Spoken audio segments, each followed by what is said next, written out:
my mindset of just being very positive and not dwelling on the negative, dwelling on, what it's going to teach you, what you're going to learn out of it, what opportunities may arise from it, uh, where the growth is, like what will it like teach you in order for you to grow, and kind of just overlooking like the problem and not dwelling on the problem and just kind of going, okay, there's the problem, but here's the solution. Here's how I get to the solution.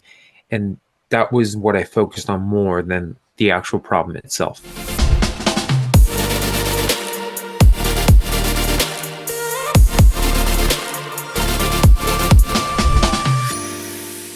My next guest on the show is a 24-year-old who was diagnosed with a brain tumor at age 17, and he has had approximately 17 surgeries.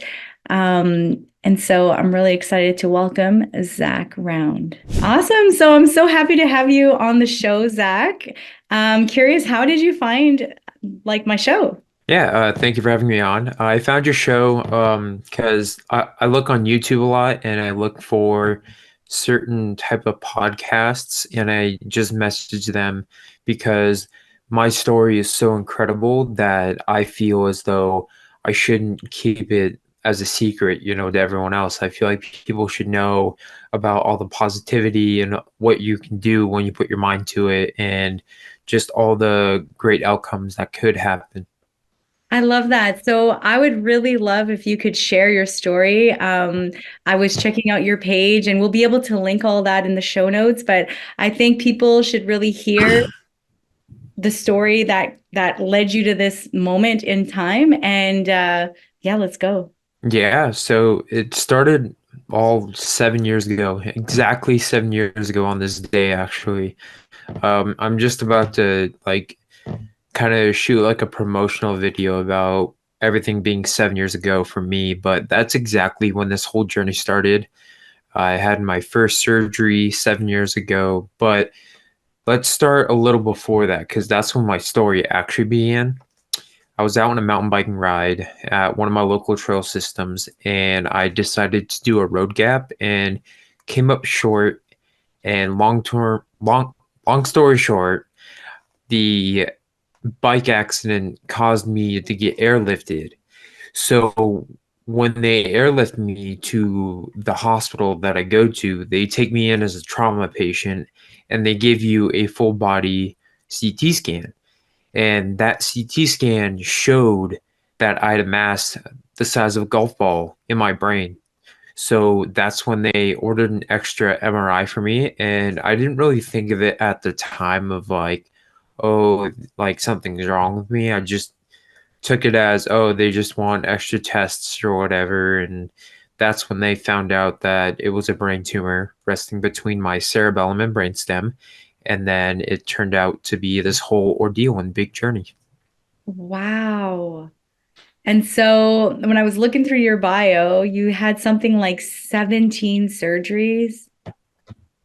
That is correct. Yes. I've had a multitude of surgeries. And so from that moment where they discovered you had this brain tumor, you started this journey.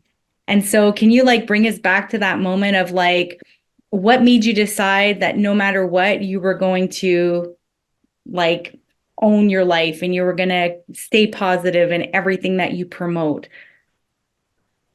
So it actually wasn't till after when I decided to kind of own my life and kind of take myself down the path that I'm going down. At first, I really wanted to be an engineer and, kind of just go through life and going through the motions and earn enough money, live, happily and do whatever. But what I wanted to do in life at the start of my life was kind of be more oriented towards the sciences and be more myself oriented and not really worry about too much going around me and just make my own money and do whatever on my own. But that whole ordeal changed because of this story.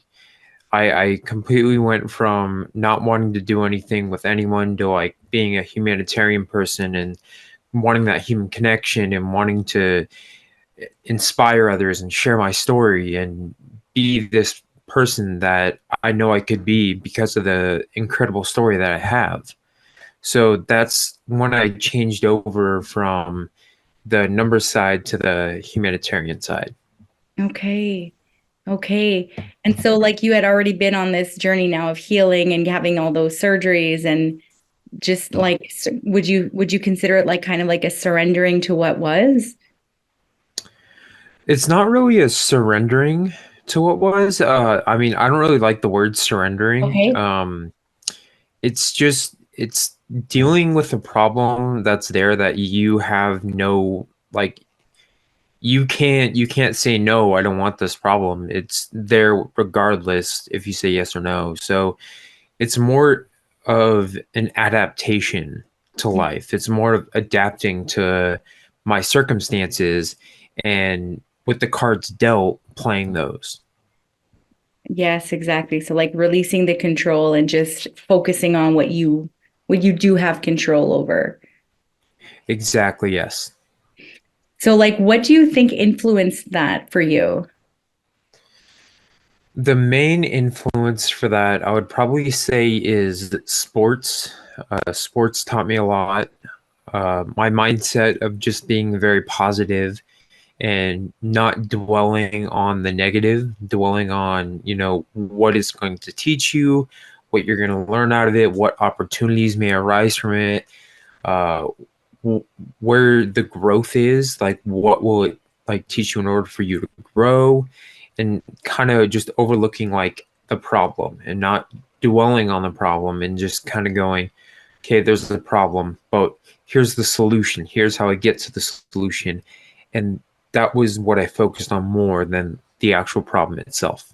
There are 17 dates. That's how many surgeries I had. And I can go one by one, or I can just kind of like, we can just have a conversation about this. But first surgery was a complete removal of the brain tumor, and that got about 99.9% of the brain tumor. And that led me to be released from the hospital 5 days later and go through a checkup, which turned wrong because it turns out I contracted a case of bacterial meningitis when I was in the hospital. And that gave me hydrocephalus, which is a blockage of your cerebral aqueduct. And that leads to your brain swelling up with CSF. So your brain works like a motor and it needs some sort of fluid in order to work. And that's what the CSF is. It's called cerebral spinal fluid, or CSF.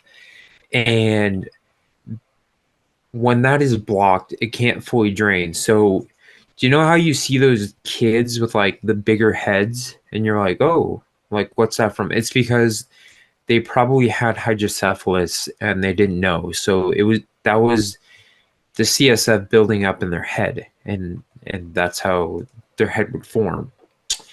But since I had hydrocephalus and bacterial meningitis, I had to get a whole slew of surgeries. So surgery number 2 to surgery number 10, or surgery number 13, those were all due to residual effects from the bacterial meningitis and hydrocephalus. Wow. Hmm. And so during those moments, I guess you really had to tap into that inner trust, that mindset and everything, right? Because did you feel like you were being challenged? Yes and no. I knew I was being challenged.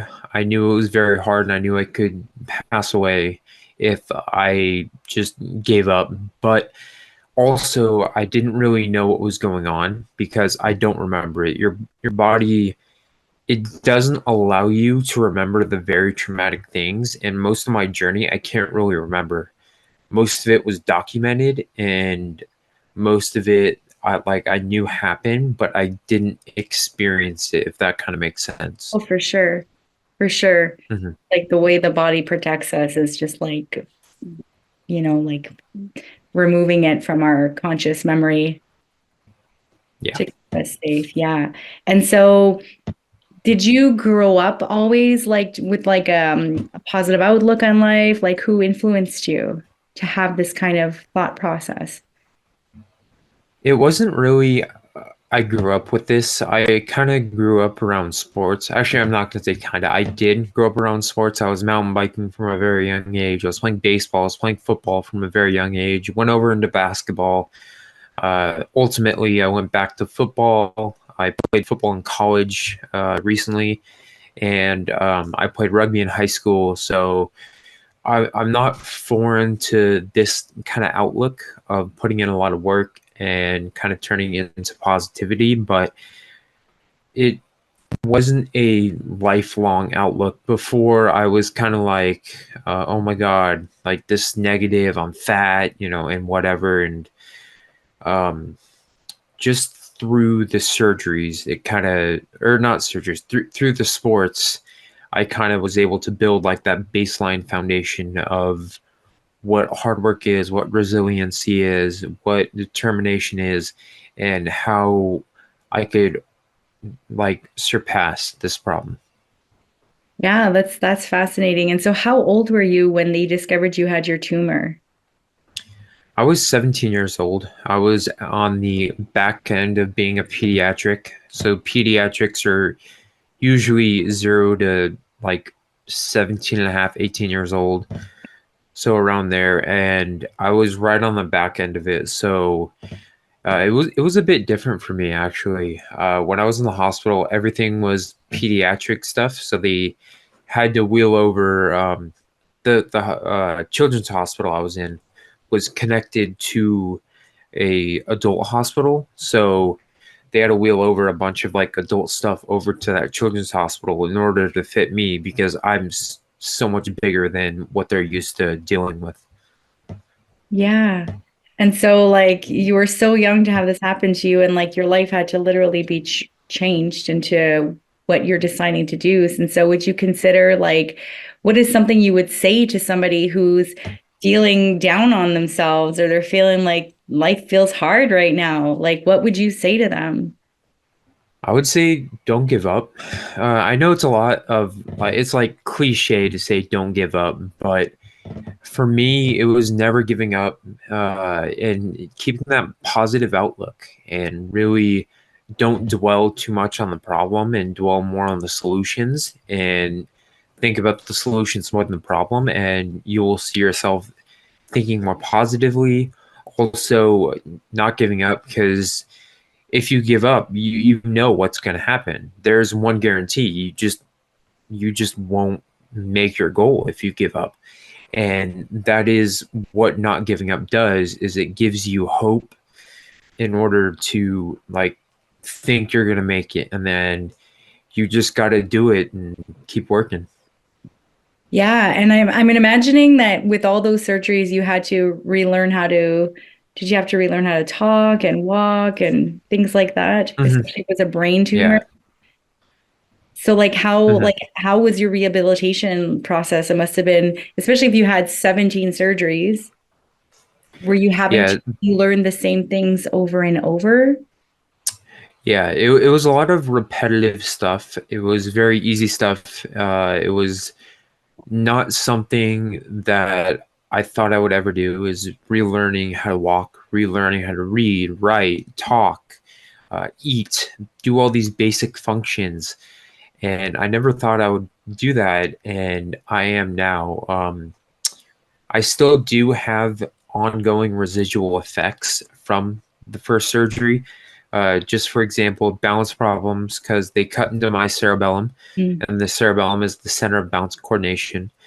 And I have ongoing double vision, permanent double vision. So that's been a learning curve, but I'm able to overcome it and adapt to what my circumstances are. And yeah. You seem so positive. Like it's such a breath of fresh air to talk to somebody who's been through something as like tragic and very like you don't expect that. Like I would have never expected to be having a conversation with somebody who's gone through something like as you have, and for you to Mhm. sound so like more matter of fact and like this is just how it is and I'm working towards, adapting. And I love the language you use. I really want to commend you on that because Thank you. words Yeah. are literally a spell and your subconscious mind does register. And so I love the language you're using. It's very empowering. Thank you so much. Yeah. That was Thank so you. cool. And so like what's next for you? Like do you have more surgeries coming up or No, for me, I don't have any surgeries planned. The last two surgeries that I had, those were unplanned surgeries. So I'm thinking most of what goes on is unplanned. And if I need a surgery, I need a surgery. I've already had 17. So my mindset is I'm already 17 deep. What's one more? I know it takes a big toll on the body, but I keep my body pretty much in shape. I like working out. I like mountain biking. I'm dabbling into mountain bike racing. I've been content creating, just trying to spread my message and just try to, you know, keep it going every day. Yeah, the power of the mind is so incredible. We don't even realize the capacity and like what we can actually create. And so like I just really want to congratulate you on that. Your story is Thank you. Yeah. incredible. Yeah. And so Yeah. like The mind. Oh, sorry. no, go. Yeah, I'd love to hear this. Oh, I was just about to say the mind is very incredible, and one of my examples I have is with my double vision is how I can see too, but my mind has been trained over the years through an eye patch, and then the eye patch got smaller and smaller and smaller to where it was just like a small piece of tape to where it was nothing, and then now I can see one, but I use all the auxiliaries and all the peripheral vision of my other eye, but I'm only looking through one eye. Oh, okay. So fascinating. Hmm. You're very resilient. Like I'm faced so much and like how you had to pull yourself literally. I'm imagining you had to keep pulling yourself up. And so I'm wondering like for moments in your life like this, Hmm. when you tap into your inner strength, do you find it's like beneficial? Like, do you have a really good support system around you as well to help you remember in those moments you forget? Yeah, so that's one of the main points that I kind of talk about when it comes to embracing change is having a support structure around you.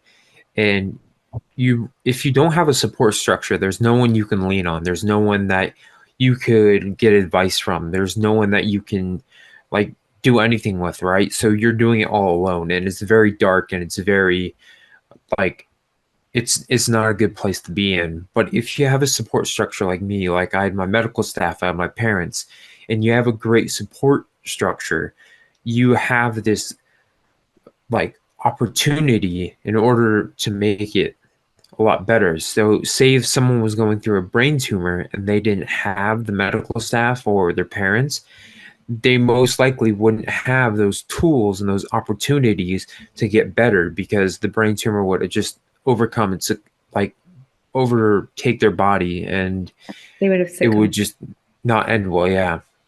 Yeah. So that's one of the big things that I talk about is like the support structure, also the mindset of being positive and not so much dwelling on the problem and dwelling more on the solution and resiliency and determination, and those are big parts of what I talk about. Like Hmm. that's a lot. And just the fact that you're sitting here and so resilient, it's like blowing my mind. Um, Thank you. Yeah. yeah, and like I do think your message needs to be heard by so many people. And I really do think like get that book out, get on stages, like, inspire so many people because some people are just they don't realize how blessed they currently are. And I'm not saying you're not blessed, but you know what I mean? How we can just take for granted the things Hmm. that we have. And then what you've gone through, this adversity, is so powerful that you're going to change so many lives. Hmm. Yeah, and yeah, this whole ordeal made me actually realize how short life is and how precious your time actually is because when I was in the hospital, when I was looking back on my life, I was kind of like, I I did nothing. In the grand scheme of things, I did absolutely nothing in my life. And how can I change this? First of all, I need to survive what I'm going through, but second of all, it's like I need to figure out a message. I need to figure out a powerful way to get this message across. So it kind of shows that life without purpose is not a life worth living. Wow, that's deep. I think you need to say that again for the people in the back. A life with no purpose is a life that is not worth living. And so what would you say to somebody who feels like, what is purpose and how do I find my purpose? And what would you say to them? I would say that your purpose, that's a deep question. Your purpose would have to be it I would say it has to be like kind of a moving message, kind of a deeper understanding of what you've gone through. If you just look at me on the top, you see brain tumor survivor, 17 surgeries, but what's the purpose out of that? And the purpose out of that is the positive story, the how I turn a very negative, terrible card into a positive outlook and into kind of a very inspiring message, and how that you can overcome things when you put your mind to it. Mm, And that's kind of what purpose is. It's kind of finding that deeper message in what you're going through. yeah, I 100% agree. And I also believe like we're not random on this earth. I think that we're all walking miracles. Literally, it's like 1 in 400 trillion of a chance of being born. And so Hmm.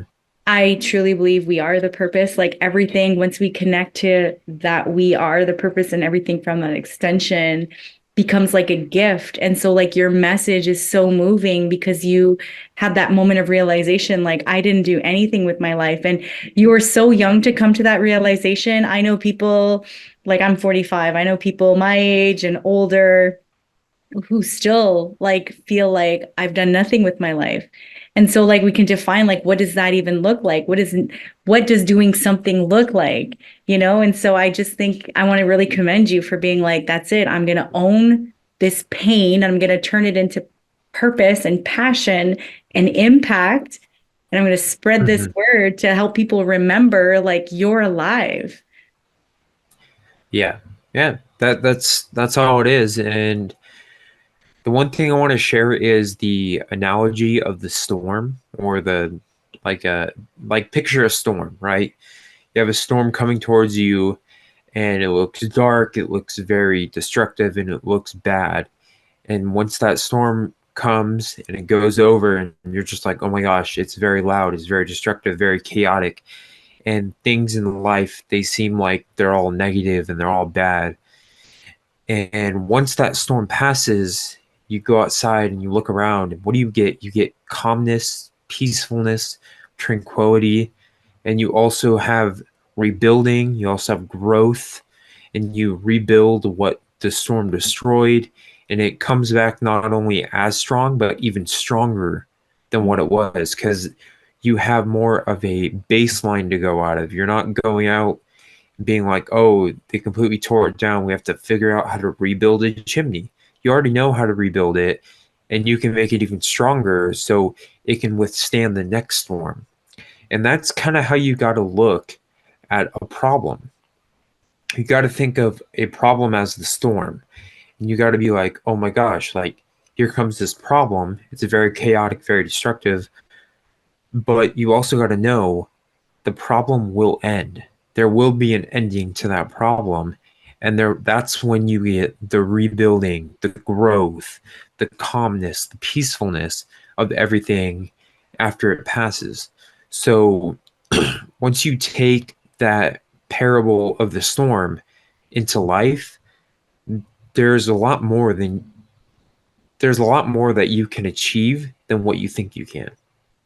And I think that is just so powerful and so good. Yeah, it's a great analogy. Storms don't last forever.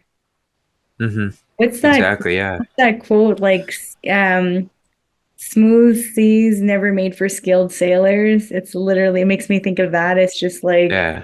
skilled sailors came from Hmm. very rough Yeah. seas, you know, like. Exactly. Yeah.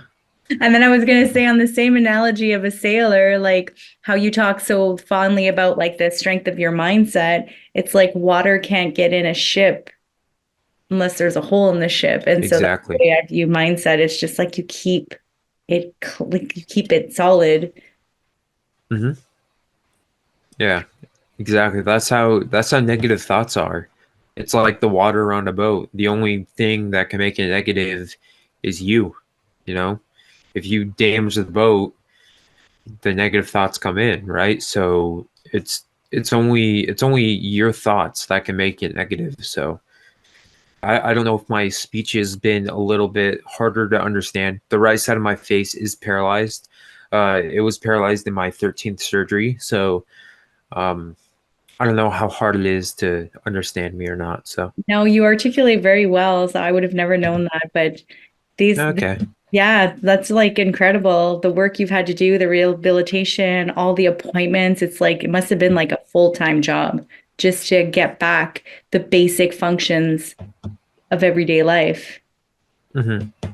Yeah, and actually, where my story comes in is not only this positive story of this outlook and uh, down the road and how I am, and I'm able to look back and be so positive about it, but it's also the fact that I was able to play uh, sports after this brain tumor. I'm able to mountain bike after this brain tumor. So I'm mountain biking with double vision. I'm mountain biking with balance problems. I used to play high school football and I got recruited to play college football, like with all these problems. So it's the fact that I have such a positive look, but also if you have something negative, you can still achieve your goals and still achieve what you want in life.